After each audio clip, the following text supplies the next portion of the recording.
There's a question that few people ask, but everyone should consider. Why is it so hard to reach 80 years old in good health? Medicine has advanced, nutrition has improved, we have more information than ever, and yet most people don't make it past that line. And the scariest part? It's not due to genetic diseases or accidents. It's because of small things, silent habits, and common decisions that shorten life without warning. We tend to think that living a long life is a matter of luck or genetic inheritance. But when you start looking closely at the statistics, what stands out is that longevity is much more connected to lifestyle, and especially to the details we ignore. It's not the big mistakes that kill. It's the small oversights repeated every day for decades that gradually drain the strength from the body, the mind, the heart. And when the bill comes due, it's already too late. In this video, I'm going to show you 5 unexpected factors that silently shorten life.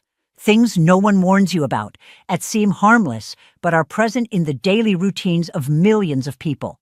And the craziest part? Many of these factors are even socially encouraged, as if they were normal, as if they were harmless. But once you understand the impact they have on your body, it's impossible to keep repeating them as if nothing is happening. If this topic has already made you stop and think, leave a like down below, because this video can literally save years of your life, or the life of someone you love. Subscribe to the channel so you don't miss upcoming content, and comment below, do you believe it's possible to live well beyond 80 years? Researchers studying longevity around the world have reached a conclusion that can't be ignored. People who live longer, those who make it past 90 with health, lucidity, and energy, don't follow the same habits as the majority. And it's not because they do something magical. It's because they avoid certain behaviors that everyone thinks are normal, but that deep down are silently shortening life. The most impressive thing about these studies is that when they compared those who live short lives with those who live long ones, the pattern was clear. Those who go far live differently. And that's exactly what you're going to understand now. The first habit that has been silently shortening lives is isolation. And no, I'm not just talking about physical loneliness, about those who live alone. I'm talking about that emotional disconnection that grows over time, when a person stops feeling part of something, stops having deep conversations, stops being heard. This ages you internally in a brutal way. Human beings weren't made to live alone, and the older we get, the more the brain depends on connection, exchange, presence, not silence. What many people don't know is that constant isolation increases the risk of premature death as much as smoking 15 cigarettes a day. This isn't an exaggeration, it's scientific study. Lack of connection activates the same pain center in the brain as physical aggression. A person might even say they're used to it, but their body is on high alert all the time. Accelerated heart rate, high cortisol, inflammation through the roof. And when this drags on for months or years, the entire system starts to fail. And the saddest part is that this habit doesn't start all at once. It settles in slowly.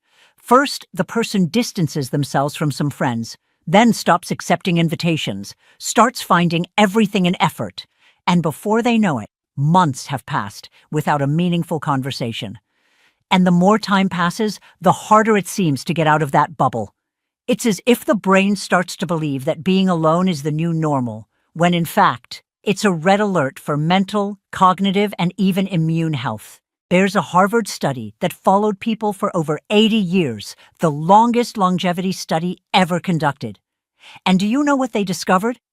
That the main factor for a long and happy life wasn't money, nor success, nor genetics. It was the quality of relationships. People who had strong bonds with family, friends, or community lived longer, got sick less, and had more mental clarity in old age. Good relationships literally protect the brain, and you don't need to be surrounded by people all the time.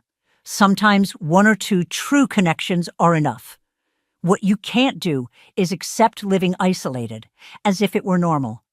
Withdrawing from everything and everyone only seems comfortable at first.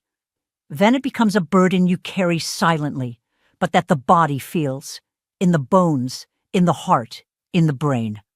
Living well requires presence. It requires exchange. It requires people. So if you've noticed that you've been isolating more than you should, this is the sign. You don't need to become the center of attention. You don't need to force yourself into anything. But you can send a message, call someone, accept an invitation. Because the connection might seem small, but it's what keeps you alive inside. And science has already proven this. Those who connect live longer. The second habit that silently shortens life is frequently sleeping poorly. And I'm not just talking about insomnia. I'm talking about light sleep, interrupted sleep, sleep that seems to last hours but doesn't restore anything. Many people think it's normal to sleep poorly after a certain age, as if it were an inevitable part of aging. But that's a lie. The body needs deep sleep at every stage of life, and when it doesn't get it, it collapses internally. The truth is that one bad night's sleep already disrupts metabolism the next day. It increases hunger, the desire for sugar, worsens mood, reduces concentration, and even affects balance. Now imagine this repeating every single day for months or years. The result? Weaker heart, more memory lapses, lower immunity, and a very high risk of degenerative diseases. The brain uses sleep to cleanse itself, reorganize memories, and balance the hormonal system. If this process fails, everything fails together. And there's an important detail. It's not just the number of hours that matters, it's the quality of sleep. Many people go to bed at 10 and get up at 6 thinking they slept well, but spent the night tossing and turning with the brain on alert, the heart racing, the digestive system working when it should be resting. That's not rest. That's the body surviving the night instead of recovering during it. And this type of sleep, over time, becomes a silent poison. Research shows that people with fragmented sleep have a higher risk of diabetes, hypertension, obesity, depression, and even Alzheimer's. And the most dangerous part is that, unlike physical pain, the person doesn't even realize they're getting worse. They just start feeling more tired, more irritable, with less patience, and begin to think it's just age. But it's not. It's the body begging for real sleep, the kind that restores, regenerates, strengthens. And what disrupts this sleep? A bunch of things. Cell phone light before bed, a room that's too hot, subtle noises, heavy meals at night, unresolved anxiety, improper use of medications. All of this gradually undermines sleep quality. And when the person realizes it, they're already trapped in a vicious cycle. Sleep poorly, wake up worse, drag through the day, and arrive at the next night even more exhausted. But it can be changed. Start by turning off screens at least an hour before bed. Keep the room dark and cool. Establish a consistent sleep schedule. And most importantly, stop accepting poor sleep as normal. Because sleep is the only time the body can truly heal. And those who sleep well live longer. This isn't a cliche, it's science. The third habit that has been stealing years of life from people without them realizing is living in a constant state of stress. And it doesn't have to be that explosive stress of yelling or slamming doors. I'm talking about that silent, chronic stress that eats away at you from the inside. The worry that never shuts off. The constant tension in the neck, in the shoulders. The racing mind even when the body is still. This stress that seems to be part of the routine, but that in reality is aging you from the inside. The body can handle stress, but only for short periods. When you're under pressure all the time, your system goes into permanent alert mode. The heart races, breathing changes, the immune system becomes unbalanced, and cortisol, that stress hormone, starts to spread at dangerous levels through your bloodstream. And then the domino effect begins. Insomnia, irritability, weakened immunity, poor digestion, memory lapses, increased abdominal fat. All of this is the body trying to cope with chronic stress. And the cruelest part is that most people don't even realize they're in this state. They get used to it. They keep going, pushing through, saying it's all fine. But inside, the body is screaming. And the longer it lasts, the harder it gets to regain balance. There's a study showing that continuous stress shortens telomeres, structures in our DNA linked to longevity. In other words, living stressed literally makes your cells age faster. Stress is also directly linked to the risk of heart disease, stroke, depression, and even cancer. And it also affects behavior. The person starts isolating, eating poorly, sleeping worse, moving less. It's all connected. It's like an invisible web that traps a person in a cycle of constant wear. And it all starts with how they handle everyday emotions. Now, no one is telling you to become Zen overnight. Life has problems, has pressures, that's real. But what changes everything is how you process that. If you don't have a release valve, if you don't take a deep breath, if you don't shut your mind off for even 10 minutes a day, your body will keep paying the price. And it's a high price. So if you've been feeling on edge, with a tight chest, a full mind, and a tired body, even without physical effort, this is the warning sign. Your body is asking for help. Start with simple pauses. Breathing, walking, music, prayer, a good conversation. Stress needs to exit somewhere, because if you hold it all in, eventually it will explode inside. And by then, it might be too late. This one is one of the most common and one of the most dangerous, ignoring mild symptoms. You know that little ache that comes and goes? That occasional busyness? A fatigue that seems normal but won't go away? Many people, especially after 50, start treating these signs as just age, and then they keep brushing it off. Drink a herbal tea, take a painkiller, get used to it. But the body doesn't send signals for nothing. When it speaks up, it's because something inside needs attention. The big problem is that the earlier we ignore these signs, the more time a disease has to settle in. And when it finally shows its face, it's already advanced. Some people only discover a heart problem after a heart attack. Some only find out they have diabetes when they rapidly lose weight or lose their vision. And many of these serious conditions started with small symptoms that were ignored for weeks, months, even years.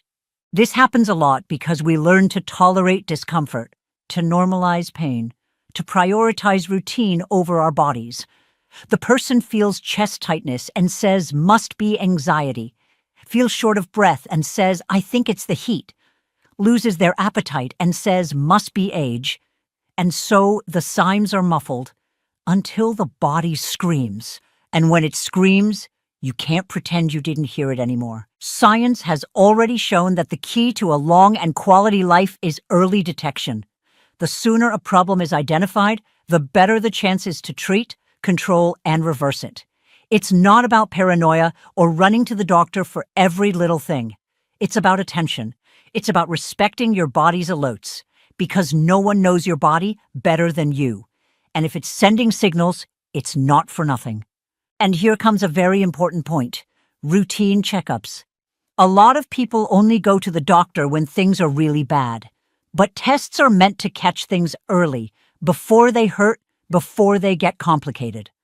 Blood pressure, cholesterol, blood sugar, kidney function, liver health, hormones, thyroid, all of this needs to be monitored, especially after 50. Because it's no good finding out only after the damage is done. So if there's something you've been feeling for a while and ignoring, now is the time to act. Don't leave it for later. Because most diseases that kill slowly, like stroke, heart attack, cancer, kidney failure, send signals first. And those who listen to their body in time gain lifetime, literally. And now, the fifth habit that seems harmless but is destroying the health of millions of people: spending almost the entire day sitting. This has become so common that we don't even notice it anymore. A person wakes up, has breakfast, sits on the couch, goes to lunch, sits, watches TV, sits. By the end of the day, the body has been inactive for 10, 12 hours, and worse, thinking that's normal. But the body wasn't made to stay still. It was made to move. And when it doesn't move, it starts to shut down from the inside. Constant immobility weakens muscles, reduces circulation, overloads joints, slows metabolism. And this is not an exaggeration. Science has already shown that prolonged sedentary behavior increases the risk of death as much as smoking, but no one treats it with the same seriousness. The person says, "But I'm fine, I don't feel anything." And that's where the danger lies, because the damage doesn't show up at first. It accumulates silently until it becomes the serious problem. The heart suffers, the brain suffers, the bones weaken, leg strength fades, and with it, balance too.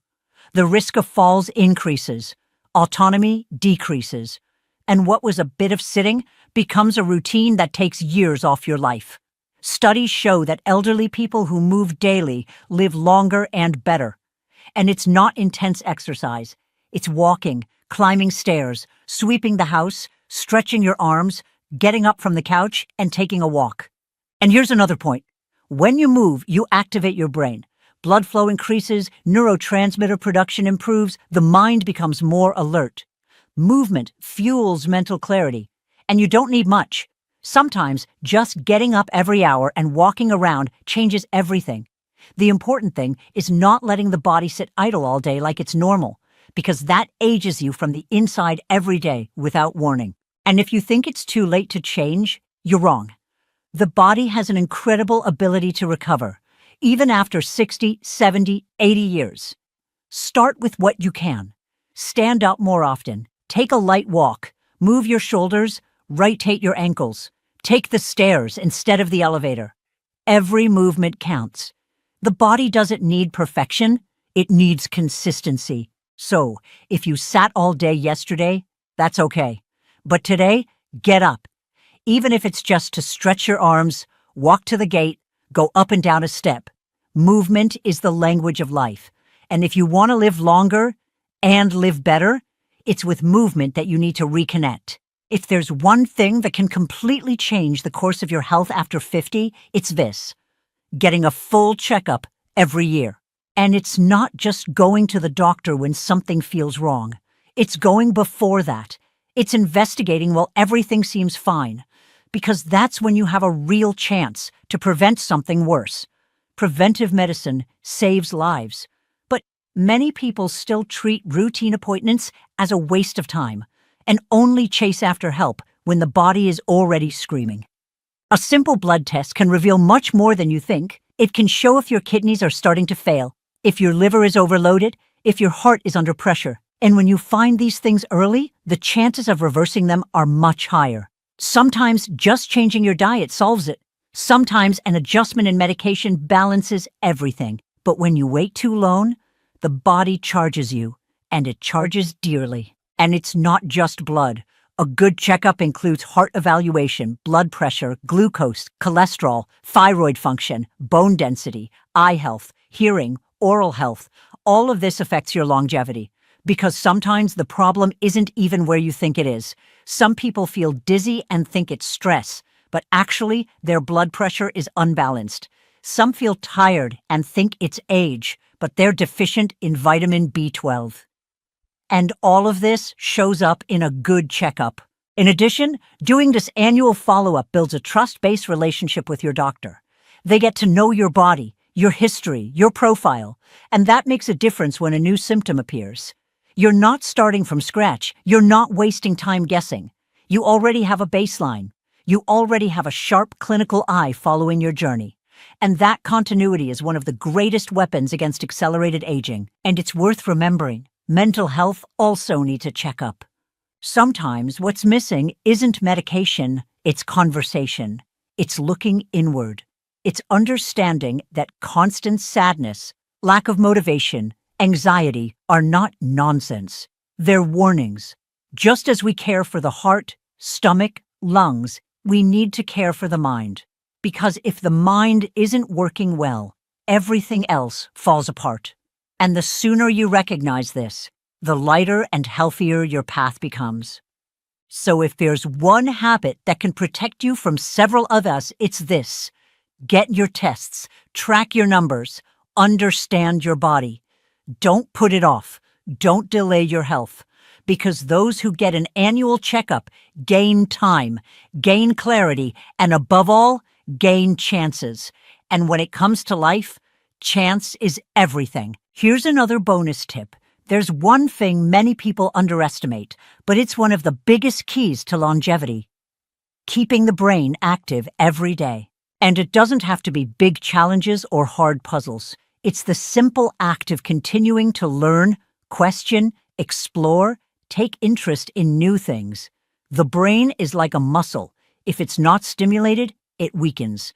And the more you stimulate it, the more it responds, reorganizes, and creates new connections, even after 60, 70, 80 years. Science has already proven that keeping the mind active drastically reduces the risk of dementia and Alzheimer's. And the most curious part is that it doesn't have to be anything complicated.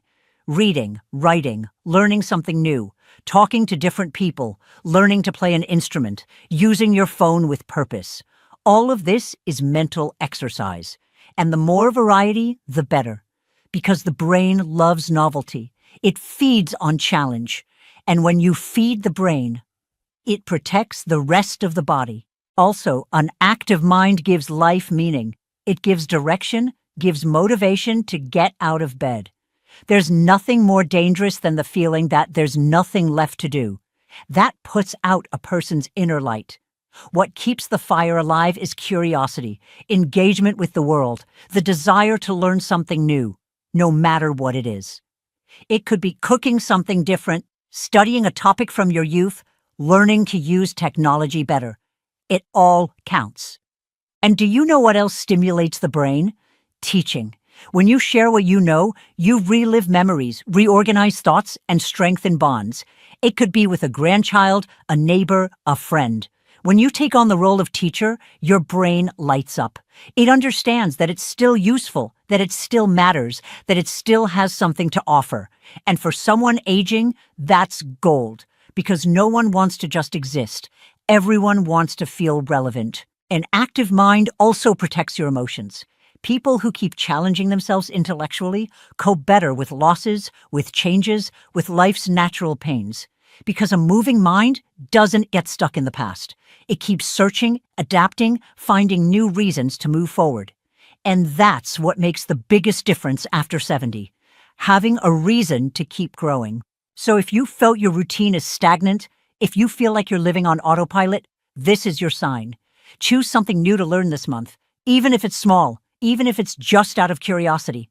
The important thing is to keep the gears turning, because the body feels it when the mind stops, but it also flourishes when the mind reactivates. So now you hold something in your hands that many people will never hear, the habits that most silently shorten life without us noticing. And more than that, you now have awareness, because once we understand the impact these habits have on our bodies, it becomes impossible to keep repeating them like nothing's happening. And you don't have to change everything at once. Start with one step, then another. And before you know it, your health, your energy, and your will to live are back. If this video brought you value, if any of this information made you reflect, then leave a like down below. This helps this content reach more people who need to hear exactly this. And subscribe to the channel to keep receiving videos like this, with direct, no-nonsense information that can literally give you more time in life. Comment below, which of these habits are you going to change first, or which one did you already know needed adjustment? And don't keep this to yourself. Send this video to someone you love. Sometimes a simple conversation can save years of life. Because living long is good, but living well, with clarity, autonomy, and health is so much better. And it's possible. You just have to start now.